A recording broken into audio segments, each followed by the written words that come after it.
আচ্ছা, আর কত strategy video তোমরা দেখবে 2022 সাল থেকে শুরু করে? যারা অলরেডি বছরের পর বছর পড়াশোনা করছো, 2022 সাল থেকে ধরে নিচ্ছি তোমরা সিজিএল দিচ্ছ, অনেক ভ্যাকেন্সি ছিল বলে 22-এ একবার স্ট্র্যাটেজি ভিডিও দেখলে, 23-এ একবার দেখলে, 24-এ একবার দেখলে, আবার 25-এ চলে এসছো স্ট্র্যাটেজি ভিডিও দেখতে, অ্যাজ ইফ স্ট্র্যাটেজি তোমাদের কাছে নেই। স্ট্র্যাটেজি সবার কাছে আছে।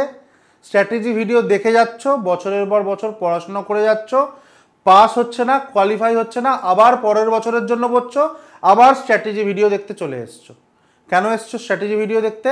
কারণ তোমরাও খুব ভালো করে জানো যে উইদাউট স্ট্র্যাটেজি শুধু পড়াশুনো করে গেলে কোনো রকমভাবে কিন্তু পরীক্ষায় পাস করা যাবে না। প্রথমেই একটা কথা আমি তোমাদের বলে দিই যে এই ভিডিওটা শুধুমাত্র রিপিটারদের জন্য, যারা একদম বিগিনার, যারা নতুন করে পড়াশোনা শুরু করেছে এই বছরের পরীক্ষাগুলোর জন্য, তাদের জন্য এই ভিডিওটা নয়। তোমরা এই ভিডিওটা স্কিপ করতে পারো। ভিডিওটা একদম সোললি এবং ফোকাস করে বানানো শুধুমাত্র রিপিটারদের জন্য, যারা বছরের পর বছর পড়াশোনা করে যাচ্ছ, মাল্টিপল চ্যানেলে মাল্টিপল স্ট্র্যাটেজি ভিডিও দেখছো, বিভিন্ন রকম সোর্স নলেজ অ্যাকোয়ার করছো, আলটিমেটলি কাজের কাজ কিছুই করছো না। তো তোমরা চারিদিকে এরকমভাবে সময় নষ্ট না করে আমি যে কথাটা বলছি সেই কথাটা পাই টু পাই মেনে চলো। আমি যে পথে তোমাদের যে স্ট্র্যাটেজি মেনটেন করে চলতে বলবো, আজকের থেকে শুরু করে অগস্টে সিজিএল যদি তোমরা একদম পাই টু পাই মেনে চলতে পারো, তাহলে আমি তোমাদের এটুকুনি গ্যারান্টি দিতে পারি, তোমরা যদি আগস্ট মাসে গিয়ে নিজের বুকে হাত রেখে 100% বলতে পারো যে স্যার আমি নিজের 100% দিয়েছি, আমি তোমাদের আজকে গ্যারান্টি দিতে পারি যে 100% তোমরা সিলেকশন পাবে। ঠিক আছে, চলো স্ট্র্যাটেজি বলতে কি? স্ট্র্যাটেজি বলতে আমাদের চারটে সাবজেক্ট। সবার প্রথমে আসি ইংলিশ। কেন ইংলিশ? তার কারণ মেন্সে ইংলিশে সব থেকে বেশি নাম্বার, 135-এর মধ্যে 135টা কোয়েশ্চেনের মধ্যে 45টা কোয়েশ্চেন্সই ইংলিশ, এবং প্রিলিমসে 100টা কোয়েশ্চেনের মধ্যে 25টা কোয়েশ্চেন ইংলিশ। এবং যদি তোমাদের সিলেকশন পেতে হয় তাহলে ইংলিশের এই 45 আর 25, তাহলে কটা হলো? 70টা কোয়েশ্চেন। এই 70টা কোয়েশ্চেনের মধ্যে তোমাদের অ্যাটলিস্ট 65+ কোয়েশ্চেন্স অ্যাটেম্প্ট করতে হবে এবং ঠিক করার চেষ্টা করতে হবে। যদি ইংলিশে নাম্বার না তোলো তাহলে এটুকুনি লিখে নাও যে তোমরা কিন্তু পরীক্ষায় পাস করতে পারবে না। যে ম্যাথসে ভালো তাকেও ইংলিশে এই নাম্বার তোলার চেষ্টা করতে হবে, যে ইংলিশে ভালো সে ওভার কনফিডেন্সে না ভুগে তাকেও এই নাম্বারটা তোলার চেষ্টা করতে হবে। আমি এমন অনেক ইংলিশ স্টুডেন্টকে দেখেছি, অনেক স্টুডেন্টকে, ক্যান্ডিডেটকে দেখেছি যাদের ইংলিশের নলেজ ভালো, গ্রিপ ভালো, ভোক্যাবস ভালো, অলরেডি তাদের ভোক্যাবস ভালো, ইংলিশ মিডিয়াম স্কুলে পড়ার জন্য হোক বা নিজের প্রচেষ্টায় হোক ভালো, তারাও কিন্তু ওভার কনফিডেন্সে ভোগে এবং ঠিকঠাক করে পড়াশোনার রিভিশন না করে যাওয়ার জন্য নাম্বার কিন্তু তুলতে পারে না। তাহলে তুমি যদি ওভার কনফিডেন্সে ভোগো তুমি ভুল করছো। তুমি যদি সারাদিন ম্যাথস করে যাচ্ছ তাহলেও তুমি ভুল করছো। ইংলিশ হচ্ছে আজকের সবথেকে ভাইটাল জিনিস এসএসসি পরীক্ষার জন্য। ঠিক আছে, তো ইংলিশের প্র্যাকটিস যারা অলরেডি রিপিটার, আমি আগেই বলেছি তোমরা অলরেডি জানো যে ইংলিশের 3টে পোর্শন। এক হচ্ছে গ্রামার, 2 নম্বর হচ্ছে ভোক্যাবস, 3 নম্বর হচ্ছে রিডিং কম্প্রিহেনশন। গ্রামারের মধ্যে এরার কারেকশন আছে, সেন্টেন্স ইমপ্রুভমেন্ট আছে, ফিল ইন দ্য ব্ল্যাঙ্কস আছে, তার সঙ্গে ফ্রেজাল ভার্ব, হ্যানা ত্যানা এই সমস্ত জিনিসপত্রগুলো আছে যেগুলো গ্রামার বেসড। তো এখন তোমাদের সামনে যে পরিমাণ সময়টা পড়ে রয়েছে, মে, জুন, জুলাই আর অগস্টের হাফ, মানে প্রায় 3 মাস সময়, ফুল 3 মাস তোমাদের পড়ে রয়েছে। এই সময়টা তোমাদের কি করতে হবে? এই যে গ্রামারের যে মেন পার্টস অফ স্পিচের 8টা টপিক, তার সঙ্গে ভয়েস চেঞ্জ, ন্যারেশন চেঞ্জ, তার সঙ্গে কিছু টুকটাক গ্রামাটিক্যাল জিনিসপত্র, জিরান্ড ফিরান্ড এই ধরনের জিনিসপত্রগুলো, তার যদি তোমার কোনো রেডিমেড নোট থাকে, তুমি যেখানেই পড়ে থাকো, কোনো অফলাইন হোক অনলাইন হোক, তার যদি কোনো রেডিমেড নোট তোমার কাছে থাকে, সেই নোটগুলো নিয়ে তুমি সামনে বসো এবং এক একটা করে চ্যাপ্টার, যেমন ধরো নাউন হোক, প্রোনাউন হোক, অ্যাডজেক্টিভ হোক, প্রিপোজিশন হোক, আর্টিকেল হোক, কনজাংশন হোক, তার নোটগুলো জাস্ট একবার করে চোখ বোলাও। চোখ বুলিয়ে ডাইরেক্ট তোমরা চলে যাবে কোথায়? পিওয়াইকিউ কোয়েশ্চেনে। যে কোনো একটা বই নাও, পিনাকেল হোক, কিরণ হোক, যে কোনো একটা বই নাও, নিয়ে চলে যাবে পিওয়াইকিউ সেকশানে। পিওয়াইকিউ সেকশানে গিয়ে error correction, sentence improvement, feel in the blanks, voice change, narration change, এই জিনিসগুলো পালা করে করে অল্টারনেট ডেজে এই ডাইরেক্ট এই কোয়েশ্চেনগুলো ওই বই থেকে প্র্যাকটিস করা শুরু করো। যদি পারো অফলাইন হার্ড কপি, হার্ড বুক, ফিজিক্যাল বুক কিনে সেখান থেকে প্র্যাকটিস করা শুরু করো। এবং এই এরার কারেকশন ধরো কি করবে, একদিন এরার কারেকশন নিয়ে বসলে সেদিনকে টানা 2 ঘন্টা 3 ঘন্টা পুরো এরার কারেকশনই করলে, হয়তো 2 ঘন্টা বা 3 ঘন্টা তোমার 100টা বা 150টা এরার কারেকশন হলো। সেই এরার কারেকশন থেকে তোমার পুরো গ্রামারের যত টপিক আছে এভরিথিং রিভিশন হয়ে যাবে। জাস্ট একদিন বসে এভরিথিং রিভিশন হবে। নতুন কিছু পয়েন্ট পাবে যেগুলো তুমি অলরেডি জানতে না, পুরনো কিছু জিনিস পাবে সেগুলো ঝালিয়ে নিতে পারবে সলিউশন দেখে দেখে, মানে পুরো গ্রামার তোমার রিভিশন হয়ে যাবে। জাস্ট তোমার এখন যেটুকুনি সময় আছে তার অনুযায়ী আমি বলছি, রিপিটারদের জন্য, বিগিনারদের জন্য নয়, ঠিক আছে? যে কটা নোটস তোমার কাছে আছে, যদি নোটস না থাকে তাহলে যেই গ্রামারের বই আছে, যেমন ধরো তোমরা এসপি বক্সি কিনতে পারো বা নিতু সিংয়ের ভলিউম পার্ট 1 কিনতে পারো, সেখান থেকে গ্রামারের নোটগুলো পড়ো, চ্যাপ্টার ওয়াইজ ধরে ধরে গ্রামারের নোট একবার পড়ো, পরে ডাইরেক্ট পিওয়াইকিউ প্র্যাকটিসে ঢুকে যাও। একদিন পুরো সারাদিন বসে এরার কারেকশন করলে, একদিন সারাদিন বসে শুধু এসআই করলে, একদিন সারাদিন বসে শুধু ফিল ইন দ্য ব্ল্যাঙ্কস করলে, এরকমভাবে যদি এক দিন করে তোমরা বসো অল্টারনেট ডেজে, জাস্ট 15 থেকে 20 দিনের মধ্যে দেখবে গ্রামারের মধ্যে তোমরা প্রচুর কনফিডেন্স অ্যাকোয়ার করে নিতে পারছো।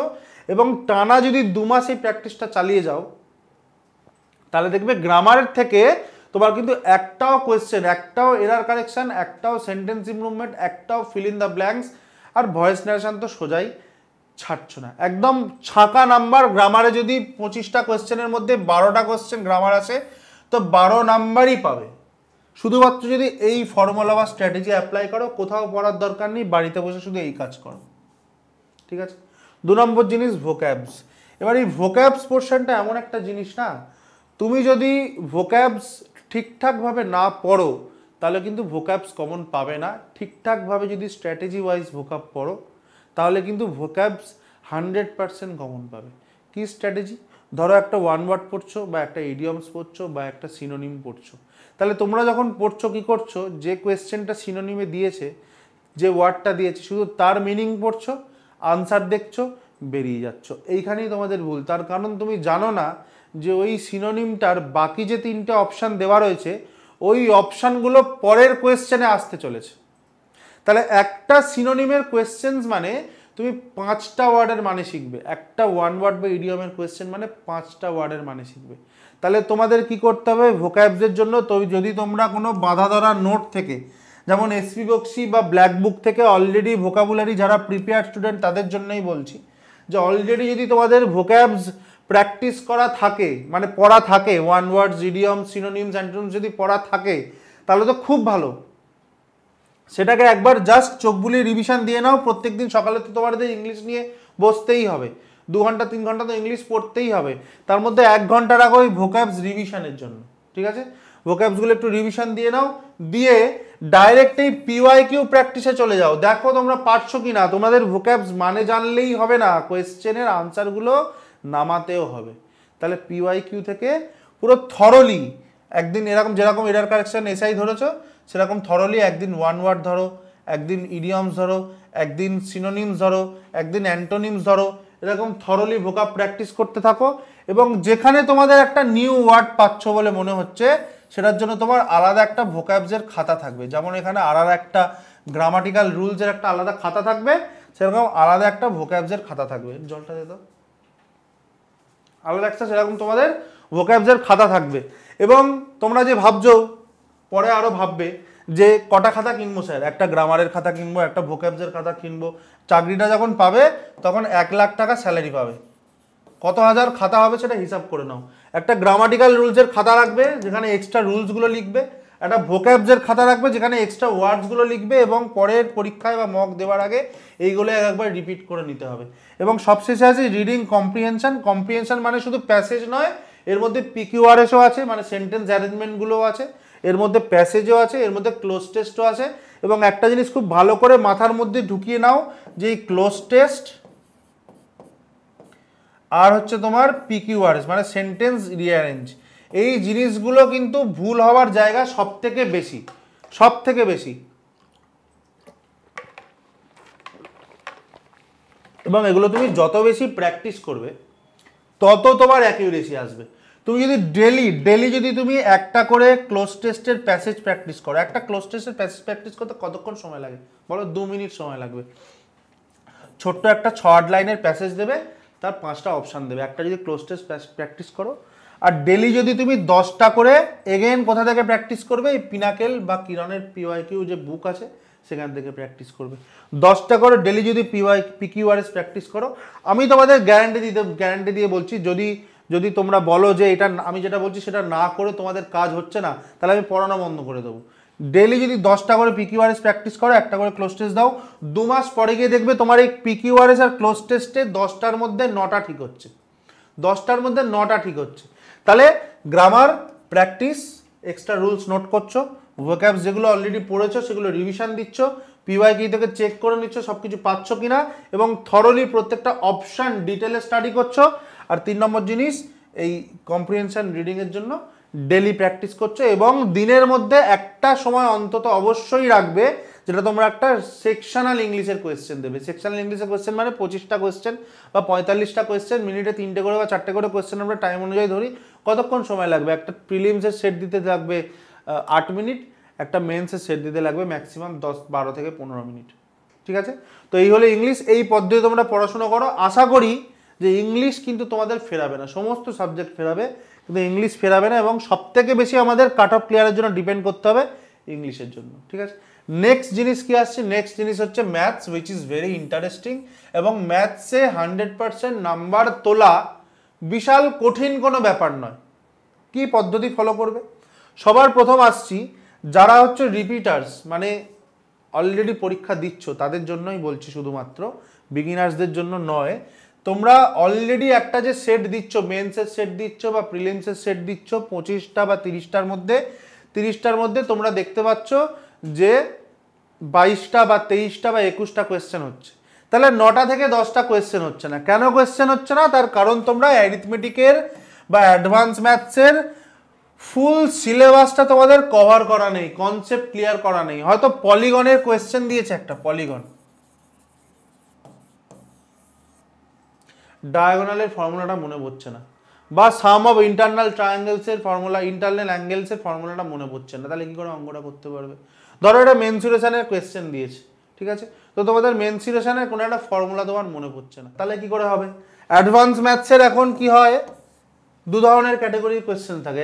কিছু থাকে একটু টাফ কোয়েশ্চেন, কনসেপচুয়াল কোয়েশ্চেন, কিছু থাকে একদম ইজি লেভেলের, জাস্ট ফর্মুলা ওয়াইজ কোয়েশ্চেন তুলে ধরে ধরে দিয়ে দেয়। তাহলে সেরকম কিছু একটা কোয়েশ্চেন এলো, কোনো অ্যালজেব্রার ফর্মুলা বা ট্রিগোনোমেট্রির কোনো একটা ফর্মুলা বা জিওমেট্রির কোনো একটা প্রপার্টিস তোমার মনেই পড়লো না, তাহলে তুমি অঙ্কটা কি করে করবে? অঙ্কটা তুমি করতে পারলে না, অঙ্কটা ছেড়ে দিলে।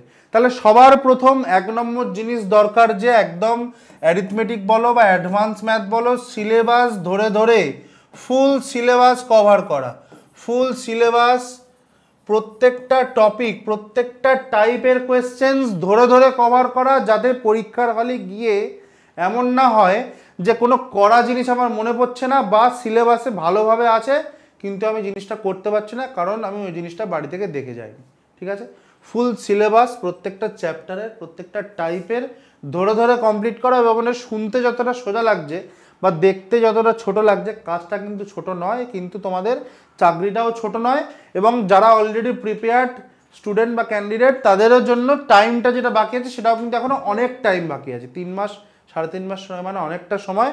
তোমরা এক একটা চ্যাপ্টার ধরো, থরলি দেখো যে ওই চ্যাপ্টার থেকে কোনো কনসেপ্ট, কোনো টাইপ তোমার শেখা বাকি আছে কিনা, করে ফেলো। 2 নম্বর জিনিস হচ্ছে, শেখার পরে শিখে রেখে দিলে হবে না, শিখে তোমাদের প্র্যাকটিস করতে হবে। মানে প্রত্যেকটা টাইপ, ইচ অ্যান্ড এভরি চ্যাপ্টারের ইচ অ্যান্ড এভরি টাইপ যেটা শিখছো সেই ওরিয়েন্টেড আরও কি কোয়েশ্চেন হয় তার মোটামুটি ম্যাক্সিমামটা তোমাকে শিখে রাখতে হবে। একই কোয়েশ্চেন, একই চ্যাপ্টারের একই টাইপের কোয়েশ্চেন বিভিন্ন রকমভাবে ঘুরিয়ে ফিরিয়ে আসে, এবং সেটা তোমরা কোথা থেকে পাবে? বিগত পিওয়াইকিউ থেকে পাবে। এবং পিওয়াইকিউ কিন্তু শুধুমাত্র লাস্ট 2-3 বছর করলে হবে না, একদম তোমাদের 2016-17 থেকে শুরু করে লেটেস্ট 2024 পর্যন্ত যত কোয়েশ্চেন আছে সমস্ত কোয়েশ্চেন তোমাদের জোগাড় করে প্র্যাকটিস করতে হবে। সমস্ত কিছু মার্কেটে ইজিলি অ্যাভেলেবেল। তার কারণ একটা টাইপ তুমি শিখলে সেই ওরিয়েন্টেড ভ্যারাইটি অফ কোয়েশ্চেন্স যদি তোমরা প্র্যাকটিস না করো, মাথা থেকে বের করে না নামাও, তাহলে ওই জিনিসটার উপরে কখনোই তোমাদের দক্ষতা তৈরি হবে না। জাস্ট শিখবে, কিন্তু পাস করার জন্য, কোয়ালিফাই করার জন্য, কম্পিটিশানকে টক্কর দেওয়ার জন্য তোমাদের দরকার দক্ষতা, প্রফিসিয়েন্সি। সেটা কখন আসবে? যখন তোমরা একই টাইপের কোয়েশ্চেন্স বিভিন্ন ভ্যারাইটির কোয়েশ্চেন, বিভিন্ন কনসেপ্টের কোয়েশ্চেন বারবার প্র্যাকটিস করবে, নিজে কোষে নামাবে, ঠিক। আর 3 নম্বর জিনিস হচ্ছে মক দেওয়া, sectional mock as well as full mock. যখনই তুমি মক দিচ্ছ তখনই তুমি জানতে পারছো যে তুমি যেটা শিখছো সেটা পরীক্ষায় নামাতে পারছো কিনা। তুমি শিখলে, প্র্যাকটিস করলে, ভ্যারাইটি কোয়েশ্চেন প্র্যাকটিস করলে, পরীক্ষায় গিয়ে তোমার মাথা কাজ করছে না বা পেন কাজ করছে না। যতক্ষণ না তুমি মকে বসে টাইমের মধ্যে সমস্ত কোয়েশ্চেন নামাতে পারছো, তুমি জানবে পরীক্ষা হলে গিয়েও নামাতে পারবে না। মকে নামাতে পারছো না মানে পরীক্ষা হলে তার থেকেও খারাপ অবস্থা হবে, তাহলে আরও নামাতে পারবে না। তাহলে সবার প্রথম ফুল সিলেবাস ধরে ধরে কমপ্লিট করো টাইপ ওয়াইজ। নেক্সট প্রত্যেকটা টাইপের জন্য ভ্যারাইটি অফ কোয়েশ্চেন্স প্র্যাকটিস করো। নেক্সট হচ্ছে মক দাও, যাচাই করার জন্য যে তুমি যেটা শিখছো ঠিকঠাক শিখছো কিনা বা ঠিকঠাক টাইমে নামাতে পারছো কি না। এবং এর জন্যই আর একটা জিনিস খুব ভাইটাল হয়ে যাচ্ছে, সেটা হলো ক্যালকুলেশন ট্রিক্স। ক্যালকুলেশন ট্রিক্স মানে কি, এমন অনেক কোয়েশ্চেন এসএসসি এখন দেয়, মানে 90% কোয়েশ্চেন এসএসসির এমন দেয় যেটা তুমি শুধুমাত্র অঙ্কের মধ্যে একটুখানি দেখেই বা অপশান টেস্ট করেই করে ফেলতে পারবে। অঙ্কটাকে আর বড় করে করতে হবে না, তোমাকে দেখেই বুঝে যেতে হবে এটা অ্যালিগেশন লাগাতে হবে, তোমাকে দেখেই বুঝে যেতে হবে যে এটা অপশান টেস্ট করতে হবে, তোমাকে দেখেই বুঝে যেতে হবে অপশানের মধ্যে কোনটা কোনটা ইউনিট ডিজিট ম্যাথ করছে, ইউনিট ডিজিট দিয়ে হোক, ডিভিজিবিলিটি রুলস দিয়ে হোক, ডিজিটাল সাম দিয়ে হোক, তোমাকে অপশান টেস্ট করা প্র্যাকটিস করতে হবে। তুমি পরীক্ষা হলে 25টা বা 30টা যাই কোয়েশ্চেন থাকুক, প্রিলিমস বা মেন্সে প্রত্যেকটা কোয়েশ্চেন তুমি সলভ করবে, কোষে তারপর আনসার মারবে। এরকম করে কেউ কোনোদিন কাট অফ ক্লিয়ার করতে পারে না। যারা ঠিকঠাক ক্যান্ডিডেট হয়, যারা পাস করার মতো ক্যান্ডিডেট হয়, তারা অপশান টেস্ট করতে জানে, অঙ্ক না কষে আনসার করতে জানে, ঠিক আছে। তো ওই পদ্ধতিটাতেও তোমাকে রপ্ত করতে হবে, ওটা একদিনে হবে না, বারবার মক দিতে দিতে দিতে দিতে ওই টেনশনের যে টাইমটা, ওই টাইমটার মধ্যেই অপশানের দিকে তাকালে, অঙ্কের দিকে তাকালে, অঙ্কটা না কষে উত্তর করার চেষ্টা করলে বা কম কষে মনের মধ্যে ক্যালকুলেশন করে বাকিটা খাতায় করার চেষ্টা করলে, এই জিনিসপত্রগুলো তোমাদের প্র্যাকটিস করতে হবে। এবং এই মক কিভাবে দেবে, মক কিভাবে অ্যানালিসিস করবে বা মক দেওয়ার সঠিক পদ্ধতি কি, এটা নিয়ে পরের ভিডিওটা তোমাদের অবশ্যই চোখ রাখবে, যেটা তোমাদের জন্য কিন্তু প্রচণ্ড বেনিফিশিয়াল হবে, ঠিক আছে। তো এই হলো ম্যাথসের ব্যাপার। ফুল সিলেবাস কভার করো, পিওয়াইকিউ থেকে প্রত্যেকটা টাইপ ধরে ধরে প্র্যাকটিস করো এবং ভালো করে মক দাও using calculative techniques, calculation techniques মানে অপশান টেস্ট করার টেকনিক্স ইউজ করে মক দিতে হবে, যাতে করে তোমাদের ম্যাথসের 25টার মধ্যে অন্তত 24টা বা 23টা বা 30টার মধ্যে অন্তত 28টা বা 29টা কোয়েশ্চেন পরীক্ষায় নামিয়ে আসতে, ঠিক আছে। নেক্সট আসছি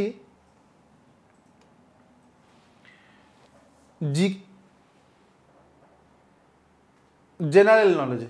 এখন জেনারেল নলেজ দেখতে এরকম ফাঁকা লাগছে, কিন্তু লিখলে এই পেজটাতেও জায়গা ধরবে না। তার কারণ জেনারেল নলেজে তোমরা জানো যে huge syllabus, history, geography, polity, economics, ওদিকে আছে ফিজিক্স, কেমিস্ট্রি, বায়োলজি, ওদিকে এখন রিসেন্টলি আবার এনভায়রনমেন্টাল সায়েন্স, ইকোলজির কোয়েশ্চেন্স দিয়েছে, ওদিক থেকে আছে কারেন্ট অ্যাফেয়ার্স, ট্র্যাডিশনাল, যে হিউজ সিলেবাস, একদিনে পড়ে শেষ করা সম্ভব না।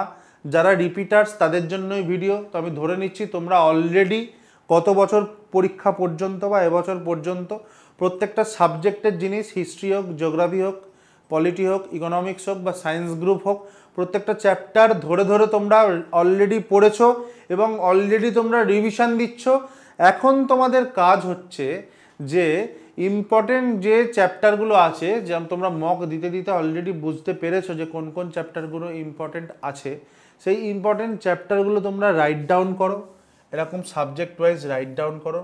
রাইট ডাউন করে প্রত্যেকটা করে চ্যাপ্টার ধরো, চ্যাপ্টার ধরে যদি তোমাদের ওইখানে কিছু মার্ক করা থাকে যে এই চ্যাপ্টারের এই এই পয়েন্টগুলো বা এই এই টপিকগুলো আমাকে একটু ভালো করে পড়তে হবে, সেগুলো একবার রিভিশন দাও, দিয়ে সঙ্গে সঙ্গে চলে যাও পিনাকেল বা এসএসসির পিওয়াইকিউ কোয়েশ্চেন্সের বুকে।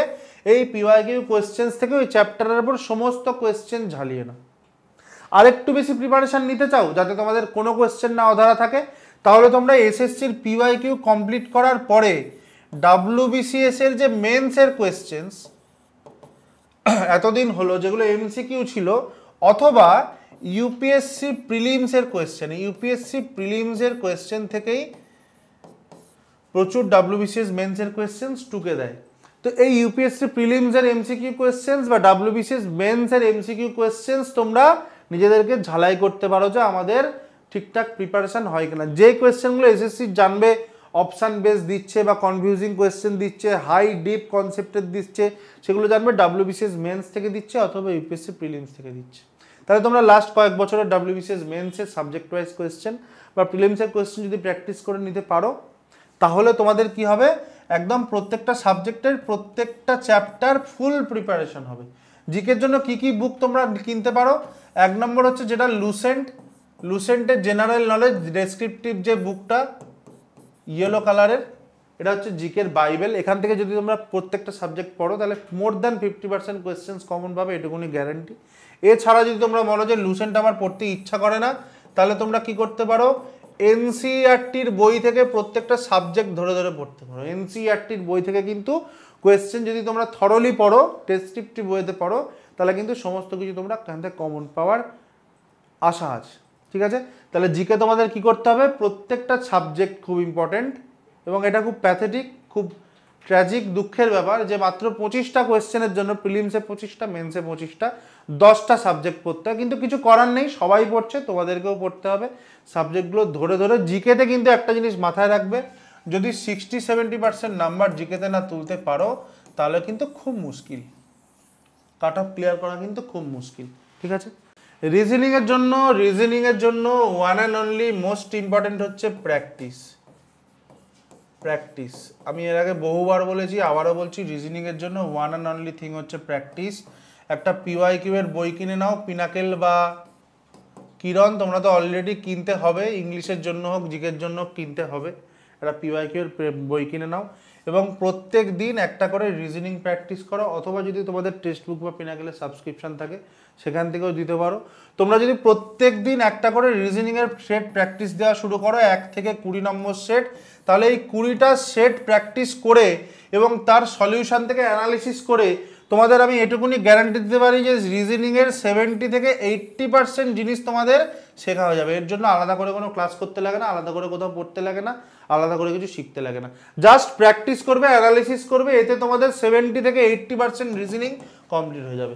বাকি 20%-এর জন্য কিছু চ্যাপ্টার্স আছে, যেমন ক্লক ক্যালেন্ডার আছে বা কাউন্টিং অফ ফিগার্স আছে, বা আরও কিছু চ্যাপ্টার আছে, যেমন ধরো ডাইজের চ্যাপ্টার, ডাইরেকশানের চ্যাপ্টার, ব্লাড রিলেশনের চ্যাপ্টার। এইগুলোর জন্য তোমরা হেল্প নিতে পারো ইউটিউব থেকে বা কোনো পেড কোর্স থেকে, অফলাইন হোক বা অনলাইন হোক। তোমাদের ওই কয়েকটা চ্যাপ্টার, 5-6টা চ্যাপ্টারই একটুখানি কনসেপ্ট শিখে নিতে হবে, তাহলে পরে তোমাদের কিন্তু রিজনিংয়ের নাম্বার তোলা খুব ইজি এবং ম্যাক্সিমাম নাম্বার তোলাও খুব ইজি। শুধুমাত্র তোমাদের রিজনিংয়ে হার্ডেল কি আসবে, হার্ডেল আসবে টাইমের মধ্যে। ওই প্রিলিমসে যে 25টা কোয়েশ্চেন থাকবে বা মেন্সে যে 30টা কোয়েশ্চেন থাকবে, টাইমের মধ্যে জিনিসটা শেষ করা।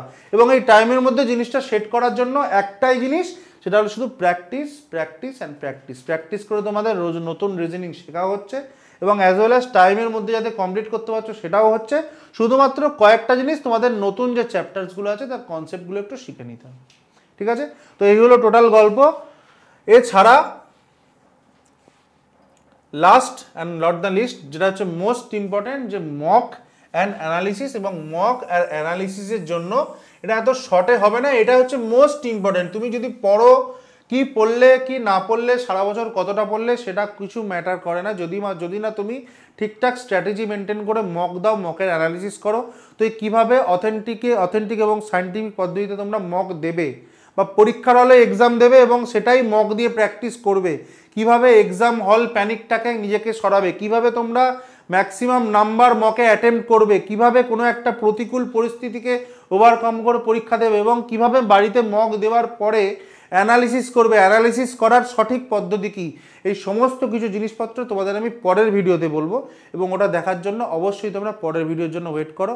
আশা করি আজকের এই স্ট্র্যাটেজি ভিডিওটা তোমাদের প্র্যাকটিক্যাল লেগেছে এবং বেস্ট লেগেছে। যদি না বেস্ট লাগে, তোমরা মনে করো যে এই ভিডিওটা কিন্তু বেস্ট স্ট্র্যাটেজি ভিডিও, এদিক ওদিক স্ট্র্যাটেজির জন্য ছুটে কোনো লাভ নেই। আমি যে কথাটা বললাম, এই স্ট্র্যাটেজি মেনটেন করেই কিন্তু আমি মাল্টিপল এক্সামসে সাকসেসফুল হয়েছি এবং বহু স্টুডেন্ট, বহু ক্যান্ডিডেটকে সাকসেসফুল হতে গাইড করেছি, এবং তারা আজকে সঠিক জায়গায়, ভালো জায়গায় চাকরি করছে। তোমরা এটা মেনটেন করো, ভিডিওটা ভালো লাগলে অবশ্যই লাইক করো, বন্ধুদের সঙ্গে শেয়ার করো, এবং আর কিসের ওপরে তোমাদের ভিডিও দরকার বা কী জানতে চাও সেটা অবশ্যই কমেন্ট করো। ভালো লাগলে অবশ্যই এনকারেজ করার জন্য কমেন্ট করো। আমরা তোমাদের লাইক কমেন্টের আশায় থাকি এনকারেজমেন্টের জন্য। বাকি তোমরা বুদ্ধিমান, তোমরা জানো যে আগামী আর 3 মাস বাকি আছে। এই সময়টা যদি না পড়ো, সময় নষ্ট করো, তাহলে জীবনটাই কিন্তু নষ্টের পথে যাবে। সেই অনুযায়ী তোমরা নিজেদের টাইম স্পেন্ড করো, টাইম ম্যানেজমেন্ট করো এবং পড়াশুনো করো, ভালো করে পড়াশোনা করো। এবছর ভালো ভ্যাকেন্সি, আশা করছি এবছর আগের বছরের থেকে কাট অফ কম যাবে, এবং আশা করছি তোমরা নিজেদের প্রিপারেশানটা এমন জায়গায় নিয়ে যাবে যে যাই কাট অফ হোক তোমাদের প্রিলিমস ক্লিয়ার করার জন্য আর ভাবতে হবে না। ভালো করে পড়াশোনা করো। Thanks for watching the video. Good luck.